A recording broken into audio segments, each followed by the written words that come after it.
Hello, my name is Raman Sharma and I'm a program manager with the Visual C++ team here at Microsoft. In this video, I'm going to talk briefly about some of the work we have done in Visual Studio 2015 to enable building C++ apps for Windows 10. This is the agenda for today. I'll provide an overview of some of the new concepts that Windows 10 introduces for developers and how C++ interacts with these features. Then we're going to look at a quick demo of some of these features, followed by some useful links to resources about Windows 10 development. Now, one very important thing Windows 10 enables for developers is this concept of universal apps, which means building your apps once and running them on multiple devices, like desktops, tablets, phones, Xbox, and even beyond that. This concept existed even for Windows 8.1 and Windows Phone 8.1 apps, but in a slightly different form. Windows 10 goes a step further and enables creation of universal apps at a common binary level, which means that API surface of Windows 10 has converged enough across multiple device types to allow for creation of a single binary that will run on multiple devices. Now, since this is native code we are talking about, the common binary really means one binary per architecture, which is a huge improvement from the past. Another new concept Windows 10 introduces is this notion of API contracts for Windows Runtime API. If you have done any .NET programming, you might be already familiar with this concept. The idea really is that when you're building an app, instead of specifying a hard dependency on a specific API, you specify a dependency on a bundle of functionality called an API contract. Windows 10 allows your app to declare what all API contracts it needs, and it can then use this information to determine which all devices your apps can run on. In addition to this, API contracts also allow you to check for the presence of some device capability at runtime and dynamically change the app's behavior at runtime based on this information. And lastly, in addition to all the Windows 10 specific changes, Visual C++ also provides several new features in the C++ language and libraries conformance space. We have done a lot of work to provide major pieces of the C++11 and C++14 standards. By adding these features, we allow our customers to write cross-platform C++ code that can be built with any conformant compiler on any platform. This also expands the list of cross-platform open source libraries that are commonly used for other mobile platforms like iOS and Android and can now easily be used in Windows apps. Now let's jump into the demo and look at the product in the action. So here I have Visual Studio 2015 running on a Windows 10 machine. Let us go ahead and create a universal C++ app project. If you go to File, New, Project, you'll see that under Visual C++, Windows Universal, there are a number of project templates for XAML, for DirectX, for DLLs, static libraries, Windows Runtime Components, and so on. For now, I'll just go ahead and create a blank XAML C++ app. Once the project has been loaded inside the IDE, you will notice there are a few things that are new for Windows 10 Universal Apps. So in the Solution Explorer, if you look under the references, you see these new things called API contracts.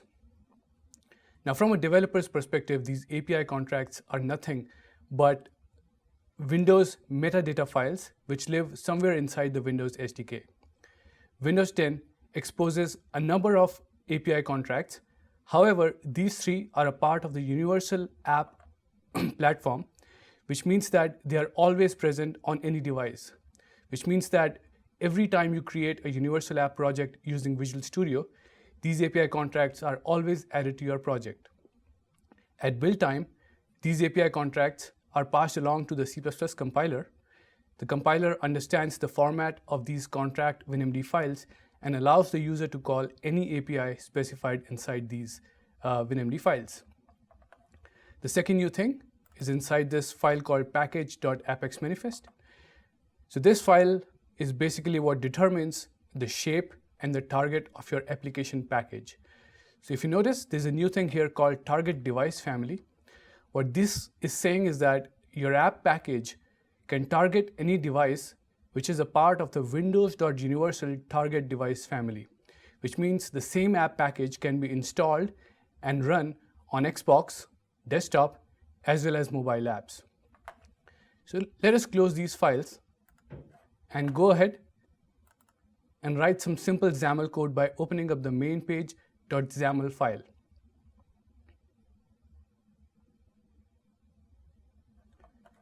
So in this file, let us go ahead and add some simple XAML code.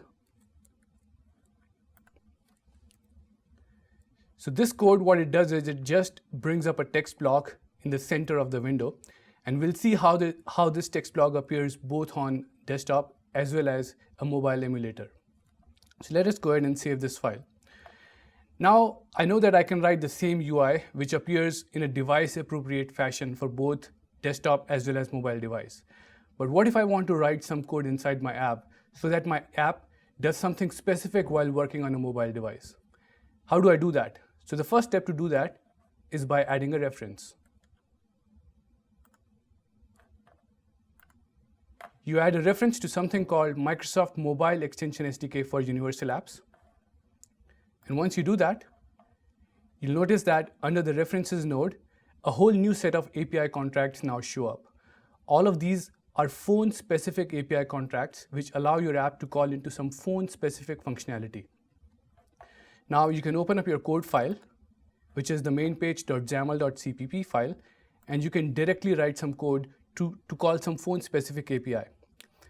But at the same time, you still want to make sure that your app continues to do the right thing when it is running on a desktop. So how do you do that? You do that by using a new functionality introduced in Windows 10 called Runtime API Checks. Let's see how to do that. So I'll again copy some simple code in the constructor of the main page. So what this code essentially does, it's calling a new API called API information, and it's checking for the presence of a type called hardware buttons in the runtime target. And depending on whether hardware buttons are present or not, we'll go ahead and add an event handler to the camera pressed event inside the hardware buttons. So let's go ahead and do that.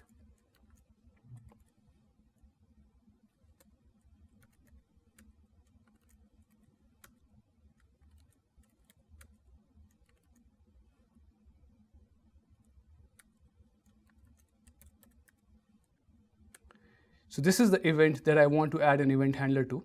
Now adding an event handler inside the IDE is actually very simple. All you need to do is hit tab twice, and it goes ahead and actually even creates a dummy implementation for the event handler. So I don't want a dummy implementation, so I delete this code, and instead I write some simple code again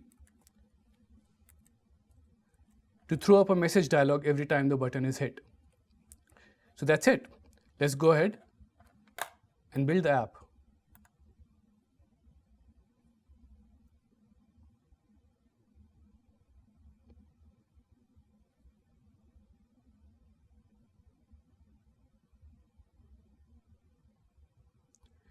Once the app is built, let us launch the app on the local machine.